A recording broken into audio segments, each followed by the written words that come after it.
What is your Ikigai? Why do you get up in the morning? And this can be something that goes beyond your job. So now I get back to the concept. It's 4 things that you have there. One is something that you like to do, something that you're good at. You can be very good at being a mathematician, but you hate it, then that doesn't qualify. So you are good at something, you like to do it. And then the other 2 are, one is the world needs it, so there's a demand for it. And the 4th one, very crucial, there's the money part, something the people are willing to pay for it. In Mario Brothers, I think you're playing alone. Or no, you do have other people you can play with.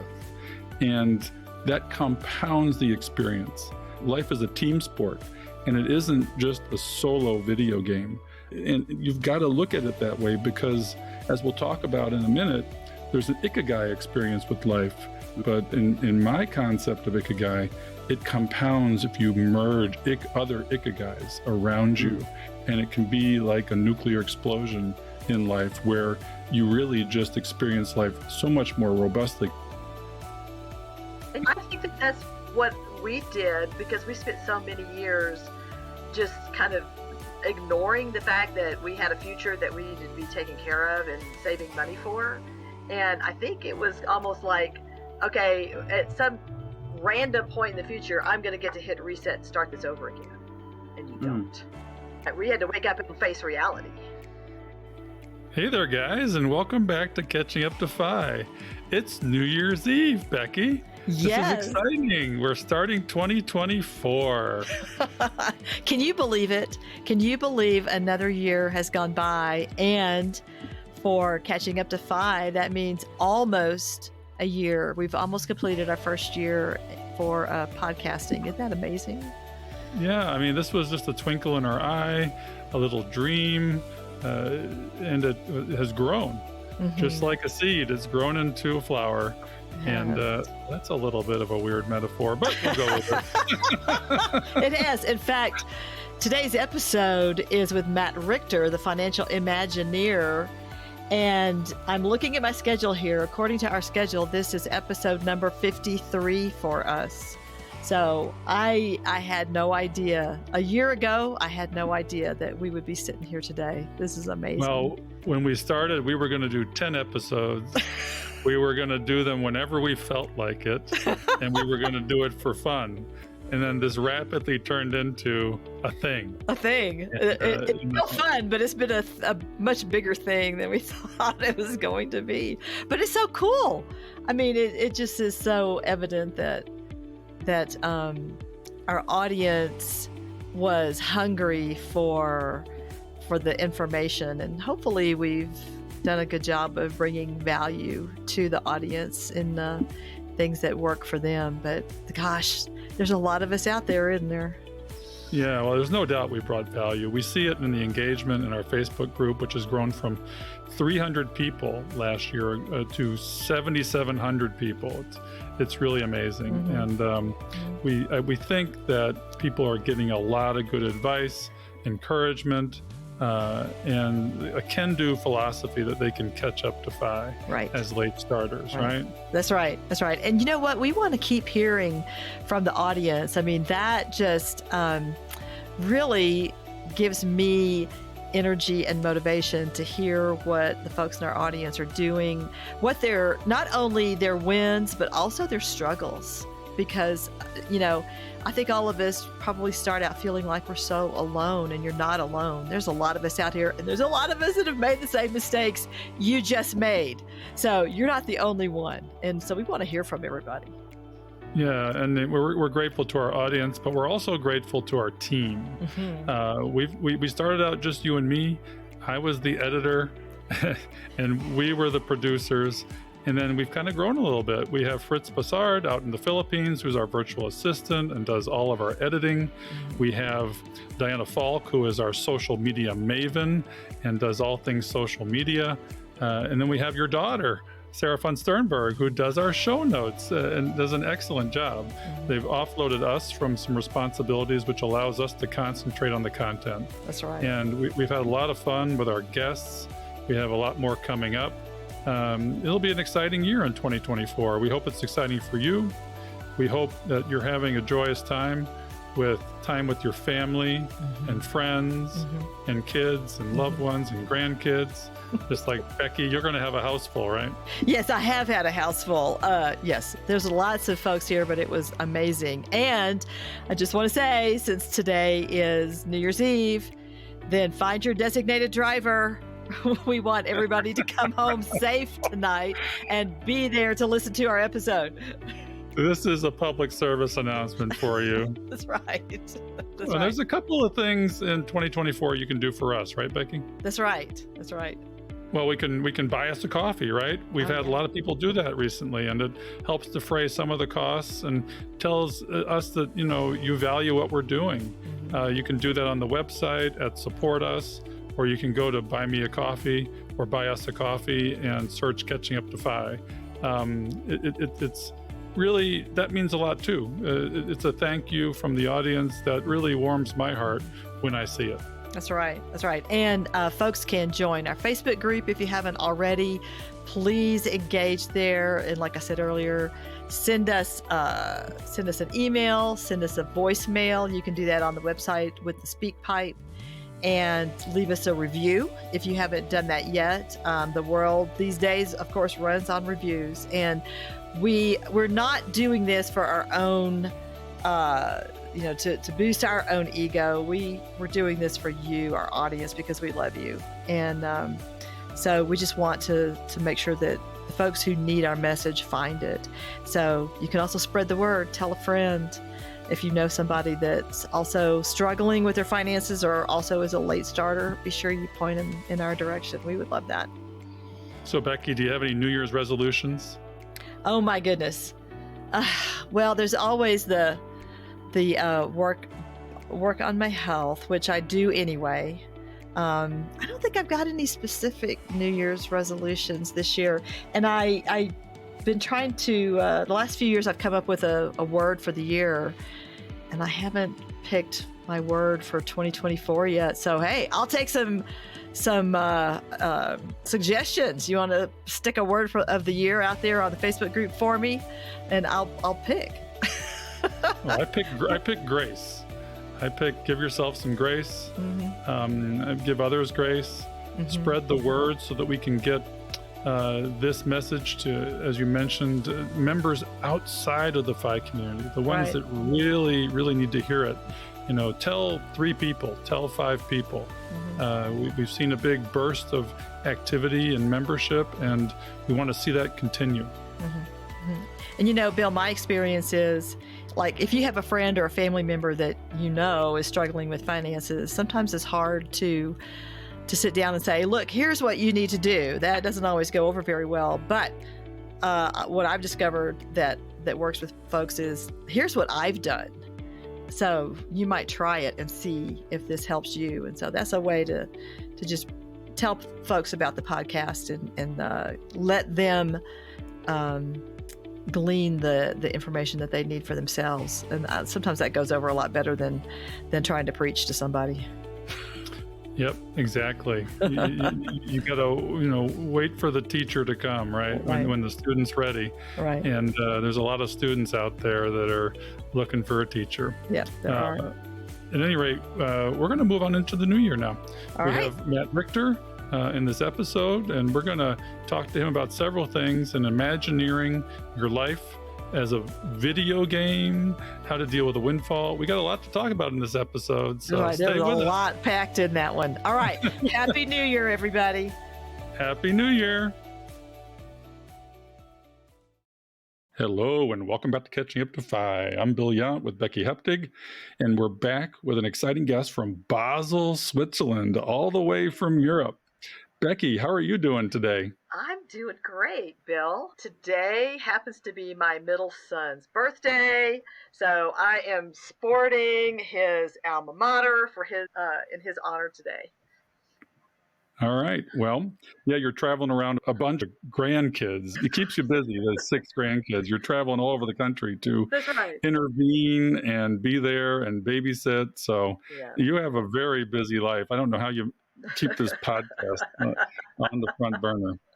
At any rate, yeah, we're working on a trip to a bucket list trip to Morocco.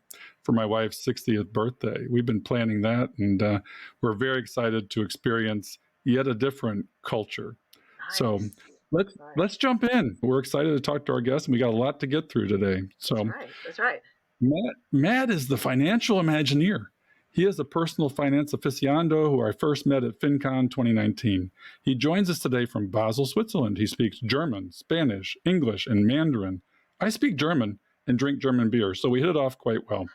Matt did his first side hustles before he entered teenagehood and started saving and investing. In his teens, he became an equity investor at 21 while baking 200 pizzas a week and working on his master's in business. He was also a winner of the Swiss version of Who Wants to Be a Millionaire and had a windfall of $125,000. Now in midlife, he is financially independent.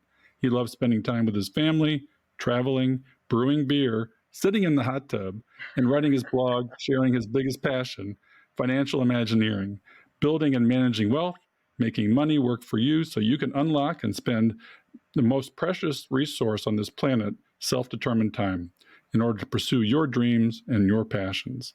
Matt, welcome to Catching Up to Fi. Thanks for being here. Thank you so much, both of you, and thank you for this wonderful introduction. I'm very glad to be on the show. Thank you for having me. Okay, well, we got a lot to get through, and this is a New Year's episode, I believe. We just calculated this out. So we're going to start the new year with playing games. You talk about in one of the articles we read about the game of life, and you want to paint broad strokes of how life is just like Mario Brothers. Can you tell us what you mean by that? Well, Mario Brothers, or maybe for this particular question, let me reframe it and talk about Monopoly, right? So the financial part with Monopoly, if you played Monopoly the first time, you will never play it without not understanding the rules, right? However, in real life, a lot of people, they just start to play and they forget about knowing the rules. So they go through Monopoly round by round by round and waiting for touching the start field again, where they get their like $200 or whatever, but they never invest. And if you play the game of life, I think you should understand the rules. And for Super Mario, which I think is a little bit more exciting and not all about money versus Monopoly, I think there you should go after life with an open mind, trying to explore and see the different levels and learn and enjoy your time in the game, right? The coins are not that important in Super Mario Brothers. Well, there's a quote in your article that video game players are artists who create their own reality within the game. I hadn't thought about life as a video game. And actually, when you go through this, it's so true. My kids play a lot of video games, but I don't think they look at them like life. It's basically an escape and dopamine hits. But if you get philosophical about them, as you do in all of your articles, it's true. There's another quote you have in your article, and it's a little bit long, but I want to read it too. My friend Kira always said that life is like an extremely difficult, horribly unbalanced video game. When you're born, you're given randomly generated characters with a randomly determined name, race, face, and social class. Your body is your avatar, and you spawn in a random geographic location at a random moment in human history, surrounded by a random group of people, and then you have to try and survive for as long as you can. I remember this with Pac-Man and Galaga. Other times it might be so difficult you want to give up and quit. But unfortunately, in this game, you only get one life. That's true. When your body grows too hungry or thirsty or ill or injured or old, your health meter, and that's true too, runs out. And then it's game over. Some people play the game for 100 years without ever figuring out that it's a game or that there's a way to win it. You can win at life. To win the video game of life, you just have to make the experience of being forced to play as pleasant as possible for yourself. And for not only that, but for all of the other players you encounter in your travels. Now, Kira says, if everyone played the game to win, it'd be a lot more fun for everyone. Can you expound on that a little bit, please? Well, that's a long quote. Thank you for putting that up here. What I like maybe the most about this one in particular is like life is something we make it up, right? And if you play the same game like I play, it will be a different experience because you go about it in a different way. You will see different things. You will value different things, right? And then if you go through this game of life, many people are so stuck to chasing like shiny objects or like whatever it is, the flavor of the day. It could be money, it could be this, it could be that. However, very few people learn to live in the here and now. A lot of people, they are stuck in the past, and some of them are like stuck in the future, which can also happen. And then I sometimes wonder, like, oh yeah, time is going to run out eventually. Like in Super Mario, the music starts to go faster, and then at the end it's and it's done, right? And then will it be like that there's an alien take off your goggles and then say, hey Bill, how was your ride? You want to go for another one? Was it good? You don't get reset. You don't get to say, okay, this didn't work out for me. I'm going to go back to the beginning. And I think that that's what we did because we spent so many years just kind of ignoring the fact that we had a future that we needed to be taking care of and saving money for. And I think it was almost like, okay, at some random point in the future, I'm going to get to hit reset and start this over again. And you don't. We had to wake up and face reality. Yeah, it's finite eventually. And then what happens after that, you don't know. So knowing that and looking at these quotes or understanding the insights in that, why not play the game of life the way you actually enjoy it, right? So like redefine the rules that it fits you, your version of life that you actually appreciate. So that's where financial Imagineering comes in. Well, I like the fact that in video games, you're also not playing, well, in Mario Brothers, I think you're playing alone. Or no, you do have other people you can play with. And that compounds the experience. Life is a team sport, and it isn't just a solo video game. And you've got to look at it that way because, as we'll talk about in a minute, there's an Ikigai experience with life. And we're going to explain that. But in my concept of Ikigai, it compounds if you merge other Ikigais around you. And it can be like a nuclear explosion in life where you really just experience life so much more robustly. Because we do look at it from a personal standpoint. We are selfish beings and a little hedonic, right? And that's why we get on this hedonic treadmill where we're just trying to get those dopamine hits and improve our short-term experience when we're not looking at the long view. Absolutely. Right. And also like people grow up too fast. They're getting socialized, right? So that's something when you see kids, they are naturally curious. They're exploring, they're learning. Like just look at a baby. When a baby tries to learn how to walk, it falls over and falls over again. And then it doesn't give up. It's just the next logic step. You have to learn how to walk. However, if you look at somebody that is more adult, a lot of people will say, oh, that's not for me. I'm not talented. And they will just give up on certain things, right? So what I want to say with that is play the game of life means don't lose your joy of playing this game. And you can always change and see positive things. Of course, that's a bit, a mindset thing, of course. But if you manage to overcome that hurdle, it really becomes much more enjoyable. Yeah, well, you talk about there's 8 levels of Mario maybe, or 8 levels of this game. Let's go through them because it is important to look at, like walking, running, and taking all of your learning and development, and financially too, and going from a baby to a teenager to an adult financially. And there are levels there too. Level 1 is the trial run. That's the crawling, walking run, I guess. And yes, you quote that, I think that inside every adult is the heart of a child. We gradually convince ourselves that we have to act more like adults. And in my view, you can't lose the child in you. And you can't lose, as you say, that curiosity. Otherwise, life can become limited, right? Yeah, never ever grow up. It's a trap. Well, you're the financial Imagineer, right? That comes from Walt Disney. So I guess you have the heart of the child in you perpetually, right? Oh yeah, and I really hold it dear. So I'm the kind of dad that will play the video games together with the kids. I go and see what they are interested in. It's not like, oh, this is kid stuff. I go and do all kind of things to have fun with them, because again, like my time as a father is also limited. The kids grow up and eventually they will be adults themselves. So Well, as Brad Barrett says, you spend 80-90% of the time with your kids from 0 to 18. And after that, that's just 10%. So being a parent is not finite, but the physical time you spend with your kids is. And playing video games with them is not a bad thing. But in the Montessori philosophy, it's follow the child.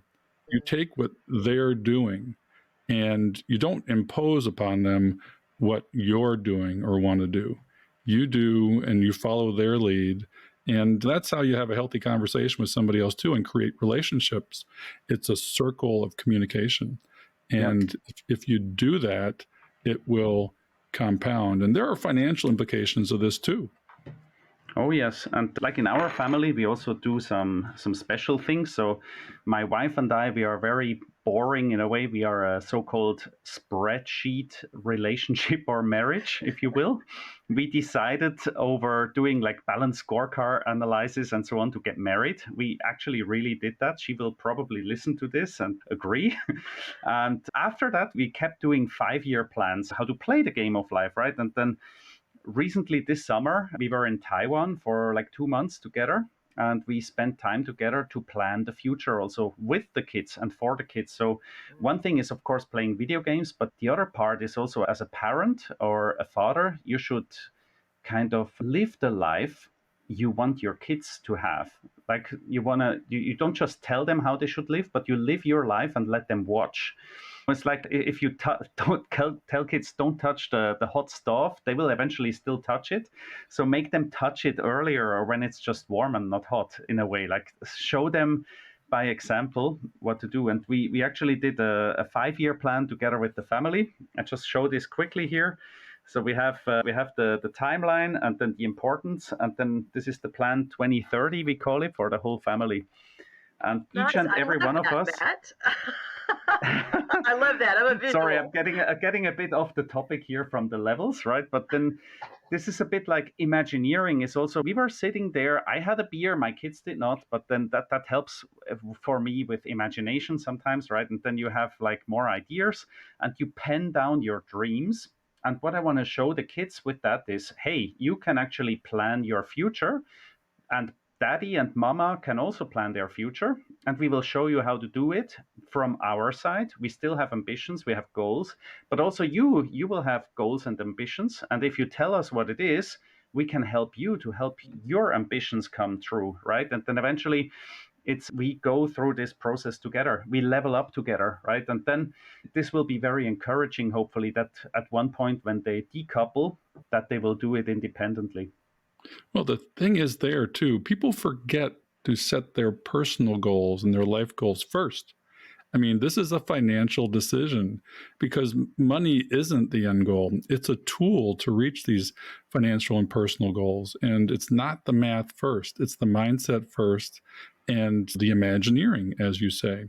And we get to level 3 after that. And all of a sudden, we're a little bit in the ice water and we have the real world where we're exiting the childhood curiosity stage a little bit. And a quote here that you gave in this section was, I think what's really the most ideal thing for the player is themselves, within their own imagination, to carve out what they view as being the essence of the character. Okay, we don't dive into who we want to be, really, do we? That's not something you do actively, but most personalities settle between 18 and 25. 80% of your personality is settled. And then as you go past 25, it's simply a little refining. But the older you get, the harder it gets to reset your personality in a way. So a lot of people are stuck after that. So this is a crucial period. And of course, if you say, I want to change, don't get me wrong, it doesn't mean you cannot change anymore if you're further down the road. But understanding why you are the way you are, you can go back to maybe that period and figure out what happened there that I am the way I am today, right? And the game still goes on. You can still change. You are in charge of your character and you can change the route, right? So that's maybe the message here. But be aware that it's up to you to decide who you want to be. Yeah, and then the next level is kind of fun. You're reaching for new heights and new challenges, but what if you totally screwed up your life when your whole world turns to shit and the only person you have to talk to is your system agent software? That's one of the things for late starters is our world actually at some point does turn to shit and we have to wake up and realize that we got to clean up the mess. So exactly, yeah. So dealing with shit and knowing what to do with it and how to handle it, that's the essence of life, right? So I've had my fair amount of that. I think we will get into this in the next section of this podcast. But one part was I ventured out to Taiwan. I worked there. I was very excited to learn Mandarin Chinese and to immerse myself there. And then after a few weeks, I figured out I was working for and with the Taiwanese mafia in a way. And it was so hilarious, that realization, right? That was true big shit. And then I had to get out of there. And well, that's what I did. But then, and what I never forget, that was so like cool. I called my dad. I was in my early 20s already, but I called my dad back in Switzerland and said, hey, you know what happened? Explained him the whole story. He listened very patiently. And I would know so many other parents back then that would freak out and say, come back and do whatever. My dad remained super, super relaxed and cool. And all he said was, welcome to life, son.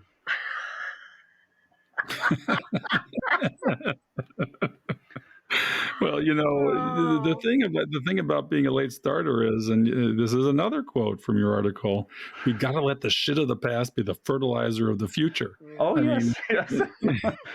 Excuse the body language today. This is terrible. Well, we're gonna be an explicit podcast today. It's okay. Yeah.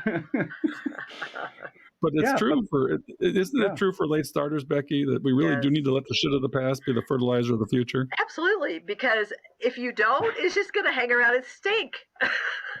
Oh, yeah.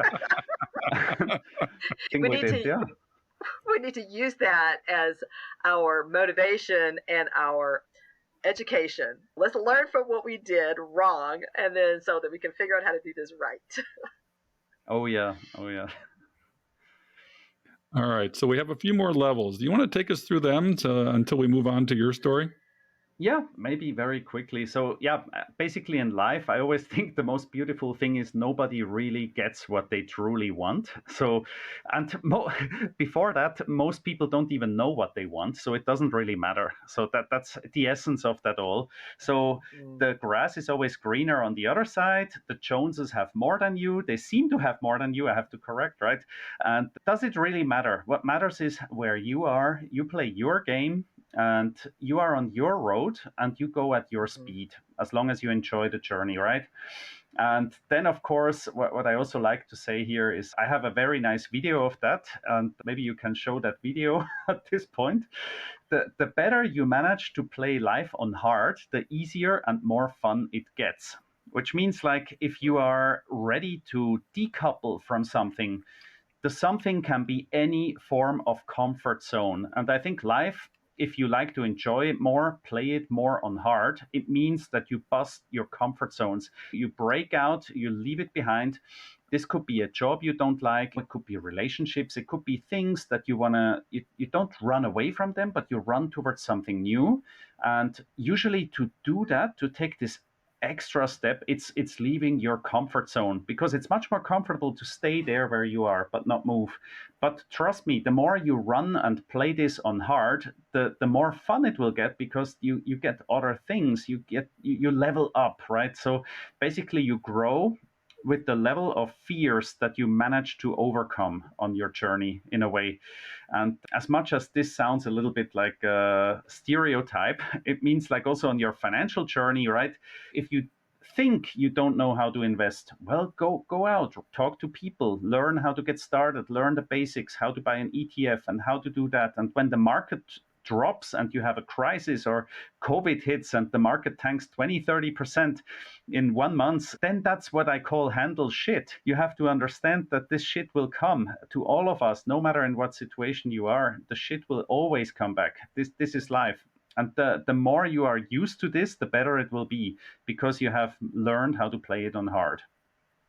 Nice. I like that. Oh, Matt, I want to pivot to a different topic, which is your appearance on Who Wants to Be a Millionaire? Now, this is something our audience may be sitting here going, well, yeah, life would be nice if I could win the lottery or if I could win a game show or whatever. But you actually learned a lot of lessons from this. And you did not walk home with $1 million. You did walk home with a substantial sum of money, but it wasn't $1 million.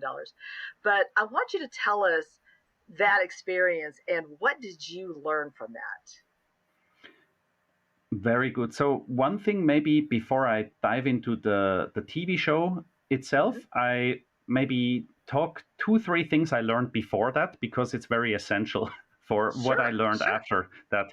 And it was like in the 1990s. Let's put it like that. If today I would be like in my late teens or early 20s, I would be probably a crypto investor or something like that, running after the latest trend.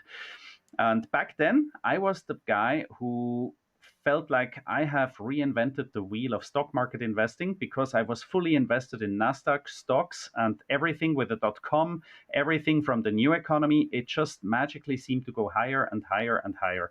And somehow I had my investment account at 16. So I started to invest at 16, and I sold some of these boring stocks that I felt are not doing enough for me, and I invested most of the things into NASDAQ stocks. And the NASDAQ stocks did its job, and my portfolio, it didn't just like double, it like quadrupled and more. So it went up a lot. And I felt like this is it. This is how I want to spend my life, right? And little did I know, 2000, 2001, there was a crash. And I came back to field number 1, right? So I leveled down. It's like in Super Mario, you drop somewhere and you have to go back to the beginning. You're all out of lives, something like that.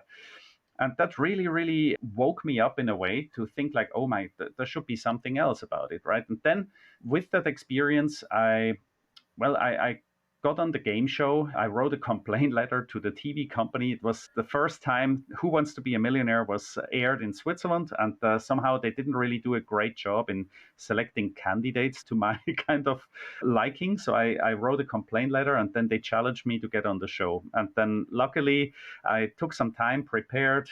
I got to that was the 12th question, run out of jokers. And because I bought also the computer game of Who Wants to Be a Millionaire, and I practiced this for like a month before the show, I knew now I have to stop. And so, I stopped and I walked out of there with 125K. And that was great. I was 21 years old and I already lost all the money because I speculated. So now the windfall came, and I have touched the hot stuff before. I knew how it feels, and I will not repeat that mistake.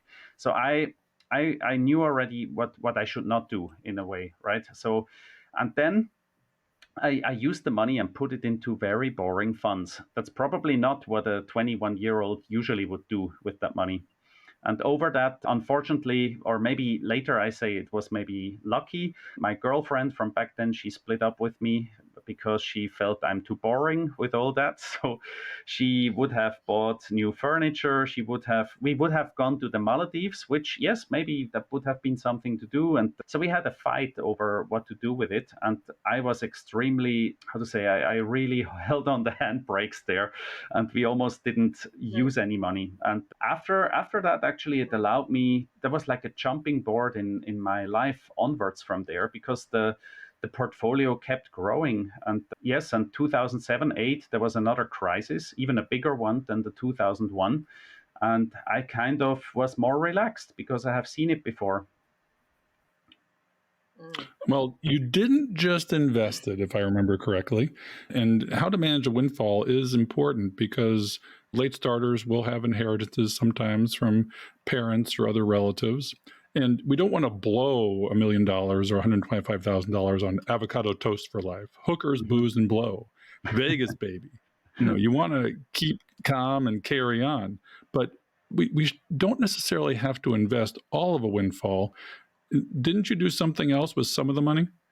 Well, one thing is I read this thing from Tim Ferriss, which is like do the real life MBA. So Tim Ferriss at one point he said, why you should not spend all this money on an MBA, go to a university, listen to a professor who has never started a company.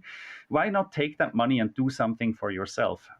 Why not get some real life experience and test something for yourself? So for me, when the money came in, it was something like I didn't really want to start working right away. So my friends out of college, they all had their job agreements already signed before they even had the final exams. And I was very relaxed. Once I was out of that institution, I took a backpack and I went to Panama and Costa Rica to learn Spanish. And so I invested in learning languages. And before I actually had in my head, I have no language talent. In school, they made me believe I have no talent to learn foreign languages. And because it was maybe a classroom experience or thing, but when I went there, immersed myself into the culture, talked with real people, within 2-3 months, I was fluent in Spanish. And that was such a great realization.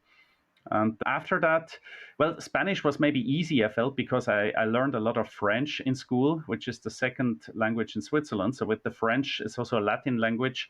You have some similarities there to Spanish.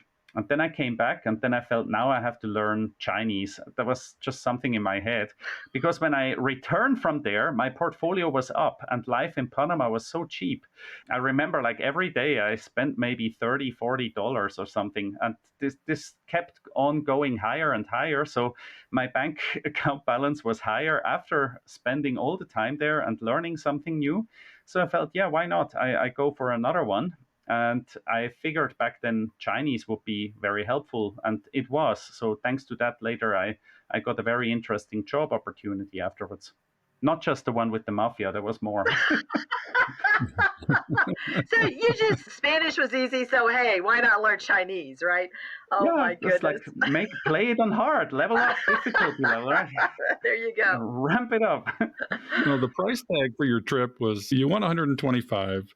You didn't just all invest it. You did take a little bit for yourself. And I've heard it said that you need to do that. Yeah, you need to take maybe 10% of that and invest in yourself, whether it be a travel experience or a business or whatever it is. I mean, you spent $3,000 for 3 months of time. You learned a language. You came back. You did it again. And it opened up a world, whereas the rest of your friends were working the 9 to 5 in a corporate life already, right? Yeah, the hamster wheel, right? The rat race started. And well, back then I didn't know the terms rat race or hamster wheel, but I felt like I'm doing something different. And that's also sometimes it's not easy to do something different, right? If everybody else is doing something else, so you stand out. And maybe that's another thing I think in life. That's what I mean with playing it on hard. If you want to be successful in your way, you have to be comfortable to do something a different way, your way, right? Not just follow the herd. Absolutely. Well, there was one more thing that you have to think about with a windfall too, and we can't forget about giving. Right? Yep. You have to be grateful. Yes. It's really important to do that. We've had some episodes on a little bit of giving and donor advised funds. And there's a quote you have in your article about giving back where Winston Churchill says, "We can make a living by what we get, but we make a life by what we give." Oh, yes. Yeah. So when I was in Taiwan, very, very quickly, I became the English teacher there. Can you imagine? I'm not even native. But since I had the white skin, they thought this is the English teacher. They felt it looks good in the company. So yeah, I was giving English lessons. And then eventually on weekends, I went to some elementary schools in Taiwan to teach English to little kids. So I was the funny foreigner that goes there, and then that was really, really interesting. And then later on, giving, like in Singapore, after, like, that was in my 30s, we had helpers that worked for us, like domestic helpers that live in maids. And basically every time I like to kind of influence other people's lives. So what we did there is we sent them to programs. Like Singapore has a great program, it's called AIDA, where like maids and the helpers like that, they can actually go into a program to learn how to do a startup, how to write a business plan, how to manage their money. So financial management is being taught there. And I also did that myself all the time. So I felt like after a while, I became like some sort of teacher in the things that I believe is the truth I figured out from walking through life, right? And then giving it back in this kind of way, to paying like courses or sending these people to places that can open their eyes in different ways to help them to play a different game out of their life. That was something really, really nice for me to see. Like one of our helpers, she had a business plan for an Airbnb. She cooked so nice. And I think most of these people go back to their home country and then later never do something out of it. She did. Nice. Well, Yeah. I love that idea about, as I said earlier, our audience may be thinking, well, I'm never going to win a jackpot, but all of us have different opportunities in our life, and many of us will have some kind of windfall at some point in our life. And I love the fact that you give us a great example of not just taking it and blowing it, and really being strategic with the decisions that you made. And you did something for yourself, and you did something for your finances. So I love that. And that sort of moves us into the next topic that I wanted to talk about, which is stealth wealth. In fact, you had to be stealthy with that money right after you won it. So and you've got a lot of great ideas for us, for people who live a stealth wealth life. And I think that's important for our audience also, because if someone is waking up at 50 years old saying, oh crap, what have I been doing? I've got to do something different now. And they actually go through all of the pain and the thought process and everything it takes to pivot and go down a different road with their life, then suddenly their friends and family are going to be like, who have you become? Who are you? I don't even recognize you anymore. And that makes it hard. That makes it hard for those of us that really are trying to do something different. So I wanted to dig into this idea of stealth wealth. Yeah, that starts with the fact that you remind us that 88% of millionaires are self-made. Windfalls and trusts and living a wealthy life handed down to you from generational wealth isn't the way. We do this ourselves. And the stealth wealth way is really the way we do it. Can you take us through some of the things that people that are stealth wealthy have to think about? Absolutely. So for me, the game show, so I was a Swiss banker already before that. So I worked in local banks. And then usually as a Swiss banker, the first thing back then it was you get trained. You should not talk about who is investing the money, where it comes from, blah, blah, blah. It changed a bit over the years, but that was like my training. And I never forget the moment where I walked out of the TV studio. So I knew I have won this money. But the TV show is not going to air until like 2-3 weeks later. And all my friends knew I went to the show, and everybody was asking me, but they made me sign something that I'm not allowed to tell what happened in there.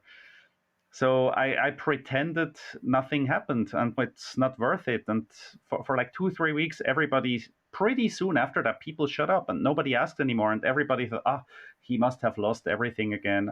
Yeah, that's how it is. Don't be sad. And I heard all of that, and I couldn't say anything, because if I would, then I would maybe even default that payout, because it was in the contracts. And I think also when it comes to winning the lottery, there is another statistic, like most people who win very, very large amounts in the lottery and they have no previous experience of managing money or like a bigger amount of money, they will blow it. And maybe they will start to try investing themselves and buy like the hot stocks, or they will put everything into a business, or they just some ways that maybe they try. You start to learn with a lot. And maybe what I was lucky in my life, I learned with a little. I made mistakes and then I adjusted. So when it comes to stealth wealth, I think money also changes some people. So it's better if you don't allow that to happen. Like what you said before, Becky, right? If like what has become out of you? Money has changed you. You're a different person. I don't recognize you. People sometimes they try to be someone they are not. And for me, like what I've seen, so in my job afterwards, I was a wealth manager in Singapore. I've helped at the peak about 140 so-called like multimillionaires, or I call them like crazy rich Asians across the region. And very, very great opportunity for me to actually see into these families, to see how they have made the money and what they have done with the money. I have learned so much from being in that position. Really grateful for that. Some people, the kids don't even know that much more money is around, or like some kids there, they maybe want to work for the dad's company, but he doesn't allow them. He makes them go out first, or it's like about, it doesn't count so much. So because also if you signal to everyone there's a lot of money, people will come and ask for favors. They will ask you to invest into some stuff, and they will make you feel bad if you say no. And that's usually this trap of people that win the million in like the lottery. They will just be taken advantage of by others, right? Of course you can share, but do it in a smart way. That's not what I want to say, that you don't share. But if you live too shiny in a way, now that's me saying it in a neon yellow sweater here, then you will become like a target, right? Well, let's step back for a minute, because what does a millionaire look like? You list about 8 or 9 things that can describe a millionaire. I mean, there's the rich and then there's the wealthy. What does a wealthy millionaire look like, so that people understand this is where you're headed? I think a wealthy millionaire, you cannot really tell them apart. You have, so-called like the nouveau rich, the ones who they got rich, or they got maybe not rich, they have access to some money. There's the difference between rich and wealthy that some people in the personal finance space talk about. Rich is when it looks rich, when it smells rich, when money flows. Wealthy is if you don't really see it. And so it's more like a hygiene factor kind of thing. And wealthy maybe could be somebody who drives a modest car, somebody who is always nice, never has a bad mood, can do what he pleases, has time, do this and do that. Society cannot put them in a drawer. That's always something I like to see, like having come to that situation myself. It's very interesting that sometimes people are asking questions of all sorts. Like usually in our society, one of the first things people like to ask after your name and where you're from, number 3 usually is, what do you do? And then the what do you do question is usually to close the drawer. You're a banker, you're a lawyer, you're a doctor, you're a whatever, right? And then that's it, that there you got a stamp. And I usually play around when people come and ask these questions. I'm all sorts, but nothing that you can put in a drawer.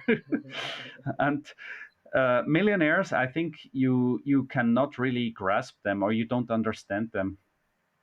And like The Millionaire Next Door is a beautiful book for exactly that, right? So people always believe like the Joneses, who have 2.3 cars or 3 kids and the normal job and everything average and 5-star vacations, flying business class and showing off, and this is normal.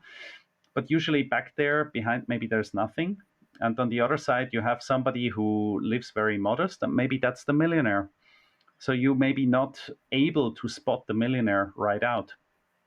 Right. Yeah, you definitely talk about things like you don't care what others think.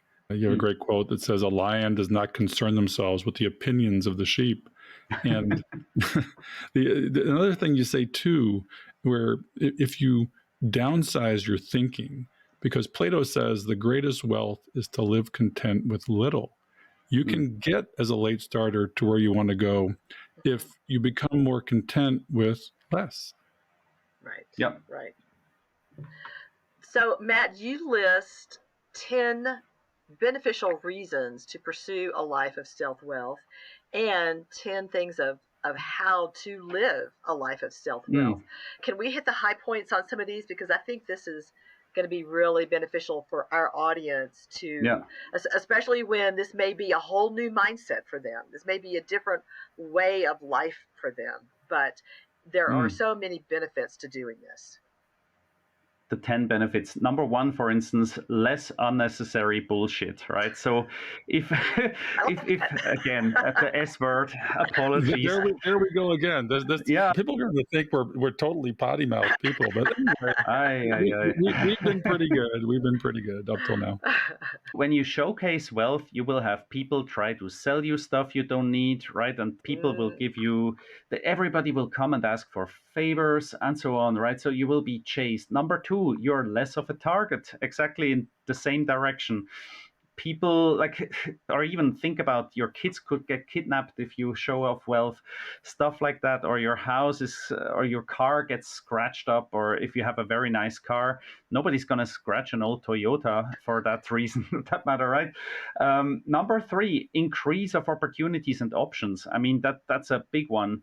If you do have wealth and people don't know about it, you can always say no and walk away from something, right? If you don't like it. And on the other hand, if you need a break, you can always step back and then recalculate how to go about stuff.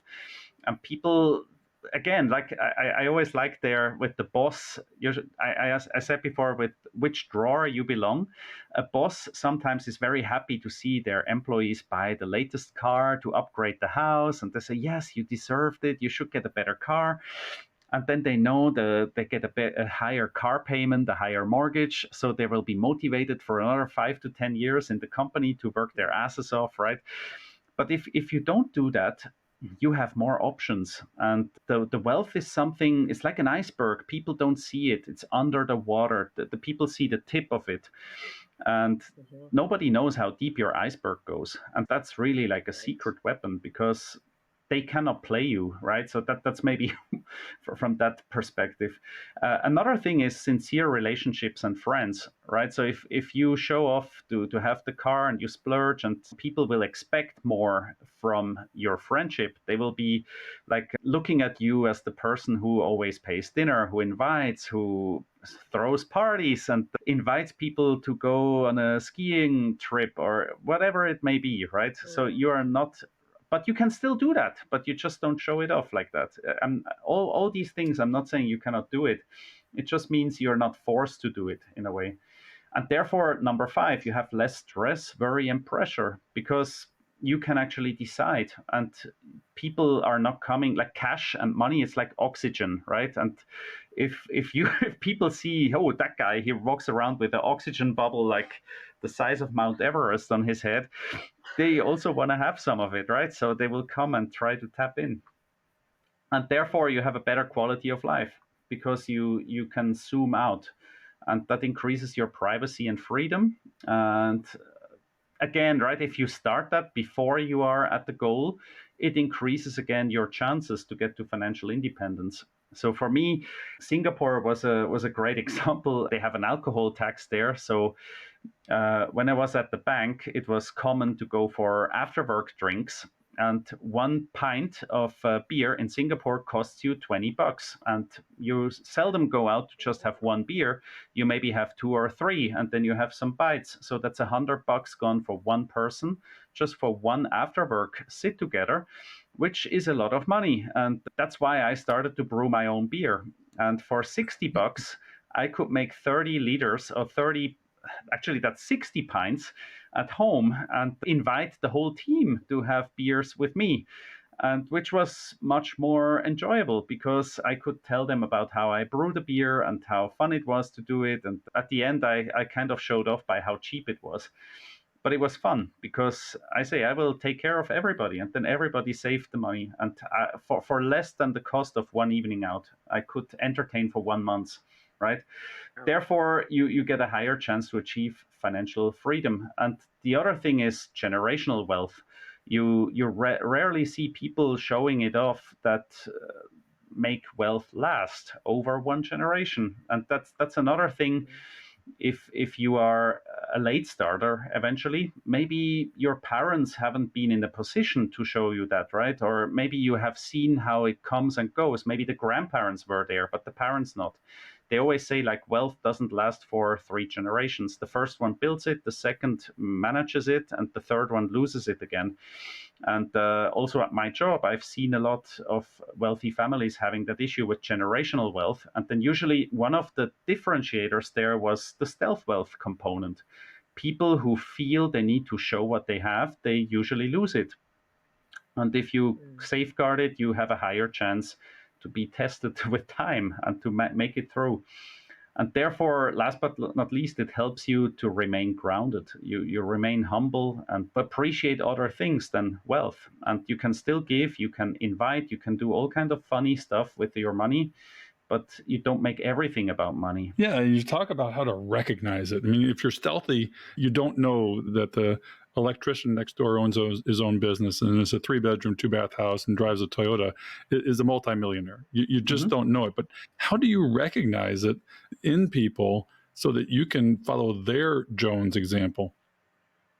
I think you got to earn the trust of these people. I mean, if you're sincere and you talk about, usually, like, it depends which part of the world you're in. I think in the US, people are more used to talk about money than in other parts of the world, where stealth wealth is maybe more something or secret to talk about wealth. But I think number one is, again, go back to your inner child and asking questions in a way, not cornering people and start to like have a job interview with them. But if you figure out, hey, this guy, he usually takes all the afternoons off. Yes, he may have his own business. Oh, maybe this house that he rents there, oh, maybe that's his house. Or maybe he has 4 doors there, 4 apartments, because he's the plumber. And because he was the plumber, he got this good deal and bought the house at the corner with 5 units that he rents out now. And like, ask questions. Talk with people about what they figured out too late, maybe, and what they learned. Or another way to ask is, what do you wish you would have learned earlier in life? With that regards, a lot of people have these regrets and say, if I only would have known that by 20, my life would have been completely different. And if you see happy people, usually asking more questions directed to these things could reveal a lot of things, because people are not showing it off very often. And if you follow the people who are very loud and braggy about it and show it off, then you will just follow another false god, or like this, in a way. Yeah, you follow something that maybe will misguide you again, right? Okay. Well, we're going to move into something that is really important to me. And wealth helps you with this concept, this Japanese concept of Ikigai. I think I pronounced it correctly. Can you explain for our audience what Ikigai is and then why it's so important in our life? Sure. So most recently, Netflix, they have a new series. It's actually the whole concept. Ikigai is part of that. It's called The Blue Zones. Dan Buettner, he's a researcher from National Geographic.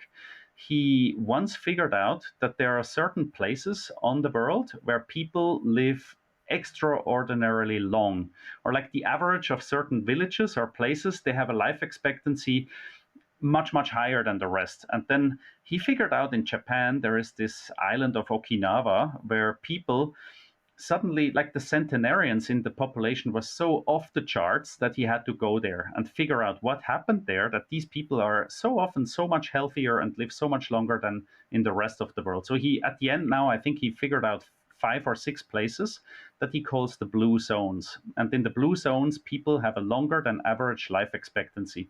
He wrote a book about it.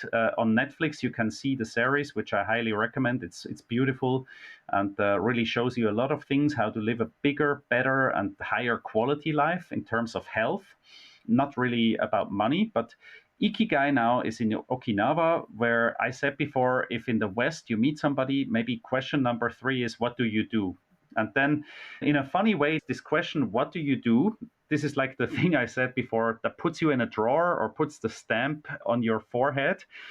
Then that's you. And with that stamp or drawer thing, this is your purpose. People define you through your work, which also means you define yourself through your work.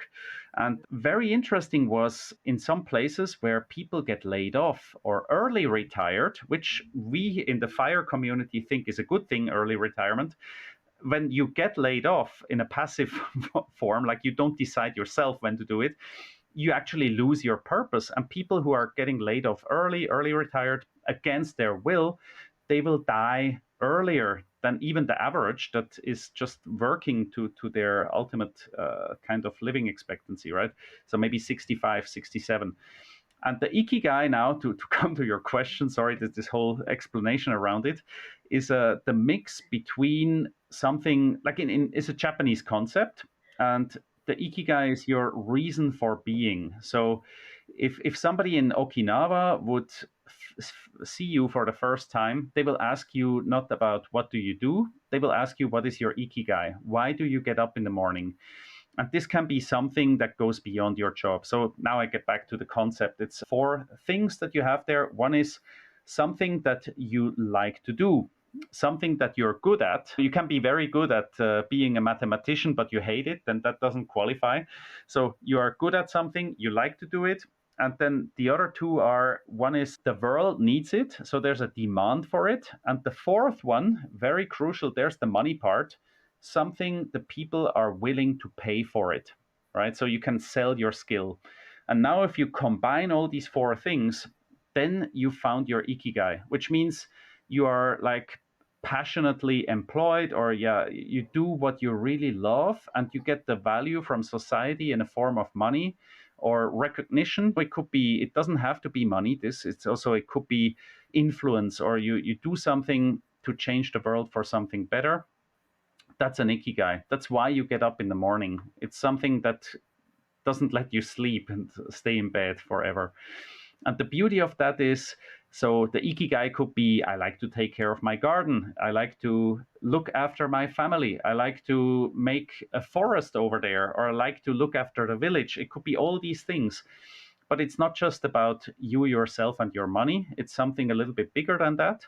And as long as you have that, you have a purpose for getting up, and you will still do something, which is not necessarily to be confused with active work, right? That in the original retirement or work concept, but you do something with your life, and therefore you are happier, more fulfilled, and you live longer. Just to reiterate what you talked about, you first talked about what do you love, and the quote you have in your article is, working hard for something we do not care about is called stress. Working hard for something we love is called passion. So that's just to reemphasize that you do have to love what you do. And 3 of the things are not money. If you want to be good at what you do, the future belongs to those who learn more skills and combine them in creative ways. That comes to what we're going to talk about with regards to multiple streams of income, actually, as well. And when the world needs something, you say people don't pay you for following your passion. They pay you for satisfying a need. You're looking for a problem that you want to solve, and that helps you be creative, and that's what we talk about with regards to entrepreneurial approach to life. And you don't have to start a business to be an entrepreneur. You can be an entrepreneur in your own life. And what you can be paid for, the financial part, people, you say, don't buy from companies. They buy from people. It's about the relationship. And wealth is like happiness. It's never attained when it's sought after directly.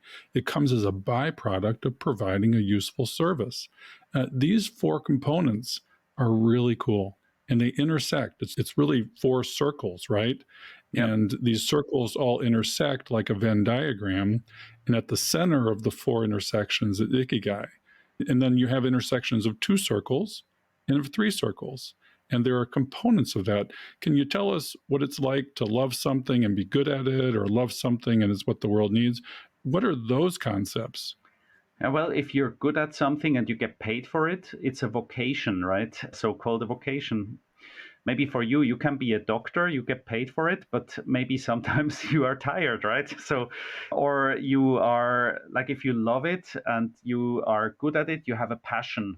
It really sets you on fire. But if the money part doesn't play along and the world doesn't need it, it's like a lost purpose. You do something and nobody recognizes it. So therefore you have all these side points and overlapping circles where you may not really hit the home run. And this is like the holy grail of a happy life. This is not something everybody will figure out by 20 or 25.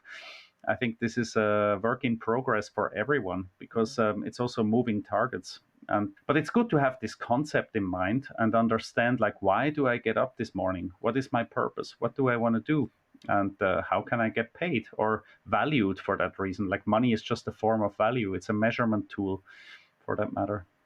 I love the graphic that you sent us the link to, and we're going to put this link in the show notes, because it shows this Venn diagram and how these circles all intersect and what comes from the intersection of the different pieces of it. So we definitely will put this in the show notes for folks.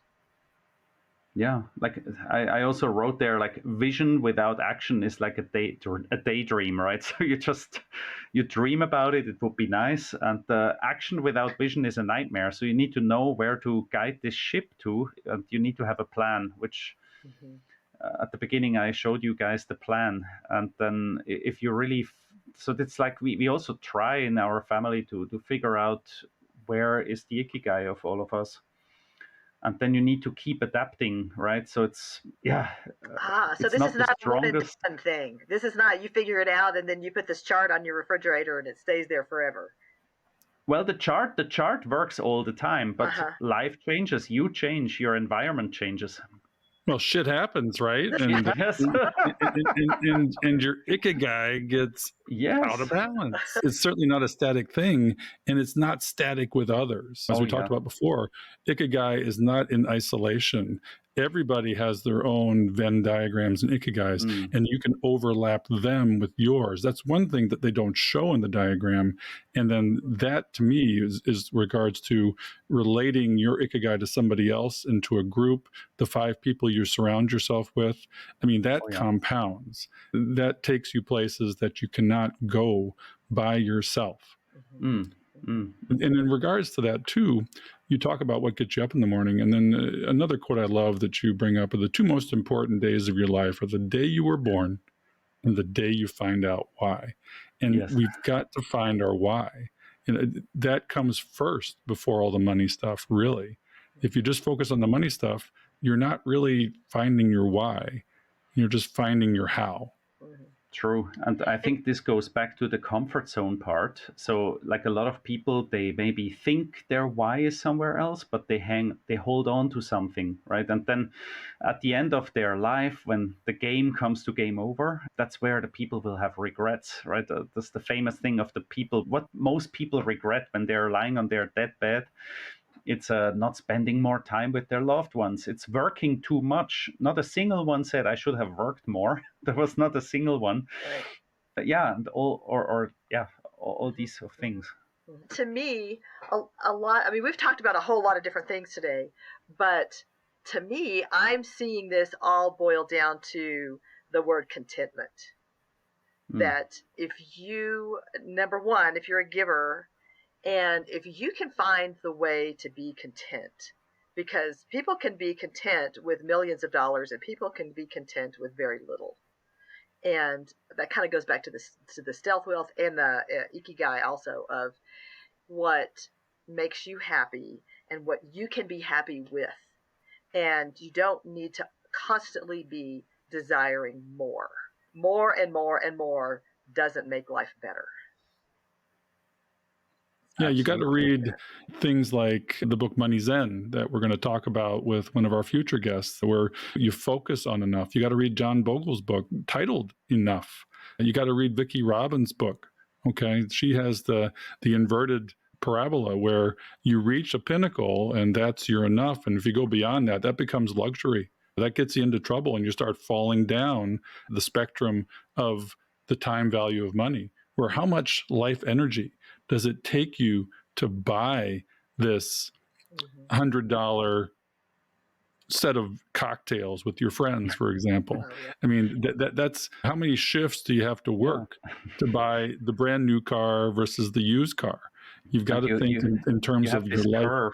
There's Yeah. like the bell curve. At the beginning, you go up. It's like you have the first beer. Your value from the first beer is tremendous. Then you have the second beer, the third beer. Maybe with the fourth beer, it flattens, right? And then somehow, if you have the beer number 7 or 8, it doesn't do a lot of good, right? But if it was me, beer number 7 or 8, I would be passed out. I'd be unconscious. see? Yeah. See, no value whatsoever. I'd be unconscious. Well, it costs a bunch more money and still tastes the same, right? Yeah, and it Yeah. doesn't make you happier, right? In the opposite, it gives you headaches. You're gonna throw up, and some people cause a lot of trouble to themselves by not knowing how much is enough. And I love the beer analogy for that, because if you have 2 beers, you're happy. Well, why you need the third and the fourth and the fifth?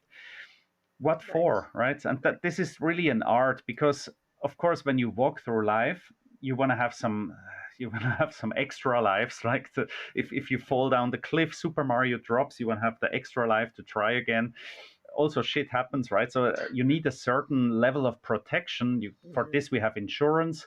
And if you're a late starter and you basically figure out, if you're in your 40s or 50s or even 60s, you probably know a great deal about yourself. And if you have some good close friends that know you very, very well, they can help you figure out what you are about or what lights you up, right? And if you figure out what lights you up and walk through life like that, like this flame of inspiration, and you can get money for something like that, or you can get paid, it could be worth to consider a pivot, right? To actually set your life into the next level. Yeah, I mean, one of the things that came up in our Facebook community recently was the concept of what I call the empty nest career trap, where you get stuck in your career because you're at your highest income level and you need the 10 or 15 years to get where you want to go financially. But there's folks in our community that have pivoted, that have found a way to do it and find their Ikigai by finding those things. What does the world need? What do I love? And all 4 of those things intersect for them because of a pivot. And the other thing that's important to late starters, and we want to close with this, is you can't just rely on a single leg of the stool and a single income. If you really want to get there faster, you need to try and build multiple streams, right? Can you take us through your thoughts on an abundant waterfall of income streams? Oh, this is one of my, I love my blog post about that, because at the end, my picture was like, it's a picture of the Niagara Falls where water just drips all over from any area. But to start with, imagine that like you have a quiet, peaceful forest, and then there is a little creek, and the little creek that drips water into a little pond, right? This is like if you have a 9 to 5, if you have a job, this is your salary, right? So this is the first stream of income. And if you have a second stream, usually for most people, that's if you team up. It doesn't have to be a single player game. You get player 2 to join your partner, right? You get married or whatever, you team up. And then you have 2 income streams that drip into your pond. And then eventually, maybe your partner and you both bought an apartment in your 20s, if you were lucky, right? And then maybe you can rent out one, and that's not your third income stream. And then maybe you will have some extra time and think, I could do a side hustle. I could sell something here and there. That's income stream number 4. Then you start to have dividends that start to drip in because you invested, maybe one after another. Then you have income stream number 5. And at the end, one thing that also research and science showed about wealthy people, a lot of the multimillionaires, they have more than 1 or 2 or 3. They have actually up to 7 income streams. And what does it help? It is like if one of the income streams suddenly doesn't provide, you don't have to worry that much. It's like the stool, the 3-legged stool problem you said, right? With 3, maybe the stool holds. With 1, it's very wobbly. But the more legs you build on your financial foundation, the stronger it gets. And again, back to body language, shit happens. So you will have eventually, like COVID happens, right? Suddenly your rentals don't work. Maybe your stock market tanks. You get fired from your job. maybe your side hustle. You can sit at home, talk to a video camera, and sell some of your knowledge, or do coaching or something like that, right? There will be always something in demand that will match your personality and your backgrounds. So that's also why it's smart to have more than just one income stream, and what they are exactly is also totally up to you.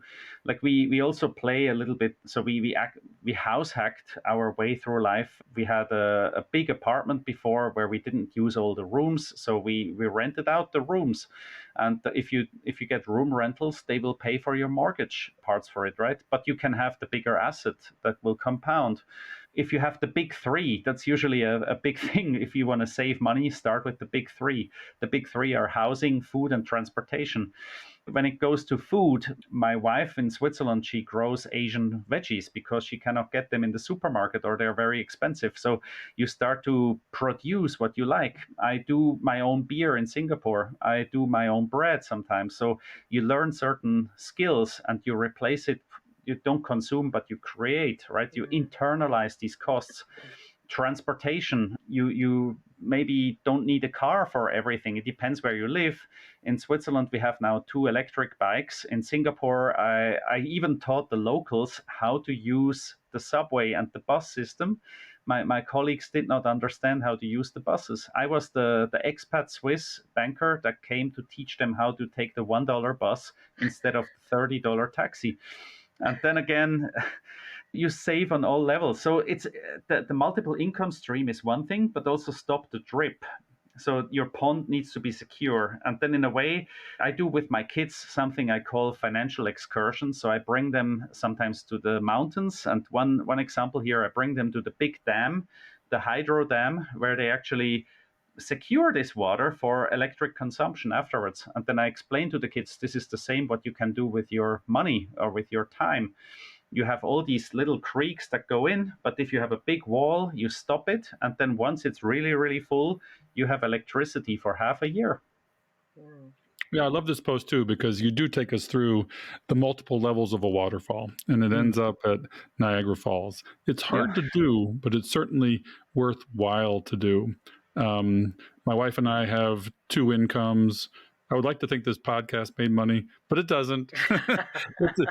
It's a passion project. It's part of my Ikigai as well as Becky's too, right? So it pays dividends in other ways, right? Well, this has been such a great conversation. Thanks for joining us all the way from Switzerland. I think you provided a lot of Imagineering philosophy. We do a lot of talking about money, and it's great to start the year in 2024 with mindset. And because this podcast is about mindset first, money and life. And we've touched on 2 of those 3, the big 3, and not as much about money. We'll talk about that more, but let's start the year with mindset. Becky, what do you think about our conversation today? Oh, I loved it. I mean, we hopped around to a lot of different places, but I love all the conversation that we had and the ideas that Matt brought up for us, because I think they really apply to our audience, especially with the mindset and the multiple streams of income. I mean, that may be something that when you're 50 years old, you may not be thinking, oh, I don't want to have to start a new business or a side hustle or go buy a rental real estate. But like you said, you plug that pond, you secure the pond, and then all your little drips will accumulate. So I think we had a lot of great stuff for our audience today. I really appreciate it, Matt. Most welcome, guys. It's a great pleasure. All right, Matt. People may want to talk to you. You've got a great blog, and tell us where they can reach you so that they can get further Ikigai from an interaction. Good. Yeah. So you can find me on my website, which is financial-imagineer. So the Imagineer, I didn't steal it or copy it from Disney, but Disney had the Imagineering. It's like making dreams come true using money as a tool. That's the financial crossover of the Imagineer in a financial sense. financial-imagineer.com. Financial-imagineer.com. You can find me there. You can find me on X, formerly known as Twitter. I'm the Financial Imagineer there as well. I'm on Facebook. I have a Facebook channel as well, Financial Imagineer. And recently I have explored more to write on medium.com. Medium.com is a platform where you get paid for writing. It's a little bit like the YouTube for writers or the Netflix for writers. So I also have a Financial Imagineer channel on medium.com. These are the three places. So can we find you in the Catching Up to 5 Facebook community? Yes, you can. Yes, you can. Nice. All right. So people can ask you questions. I'll be there. around. Yes. Tag me. Feel free to tag me, and then I'll be there. Great. Thanks, Matt. We really appreciate this. All right. Are there any last words of wisdom for our late starter audience or resources other than yours that you might recommend? Well, I think maybe just one more thing. I mentioned the planning before. And since it's the New Year episode, instead of putting up your New Year goals or whatever, I highly recommend everyone to sit down with your loved one, with your kids, or even you just do it with your friends and plan the new year. Sit together, think about what it should be, what you want to achieve, and take this time, see it as an investment. And what we do, we usually take these Post-its. Everybody gets 10 Post-its. Put your dreams up.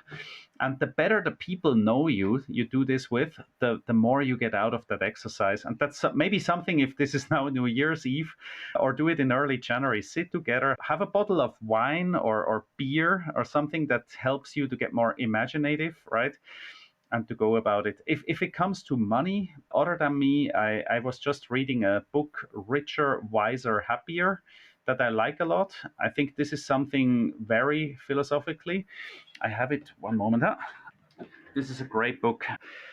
Richer, Wiser, Happier from William Green. So basically he went to see some people that are very, very rich and then saw what some of these people, they completely disappeared. They are not famous anymore, so to say, but they the stealth wealth again. And then he went to interview them to see how they think about life and where they pivoted maybe away from the money thing to something more, right? All right. So we want to thank Fritz Bassard, our production engineer, Diana Falk, our social media coordinator extraordinaire, and Sarah von Sternberg, Becky's daughter, who's responsible for our show notes. And we want to thank Matt. Matt, thanks for being with us here today. We look forward to talking to you again in the future. We hope you've enjoyed this episode of Catching Up to 5. We would appreciate it if you could leave a 5-star review so that our message can reach others. We are not lawyers, financial advisors, accountants, or tax experts. Please consult your own professional advisors before making any important decisions. Our content is for entertainment and education purposes only. We'll see you next time on Catching Up to 5.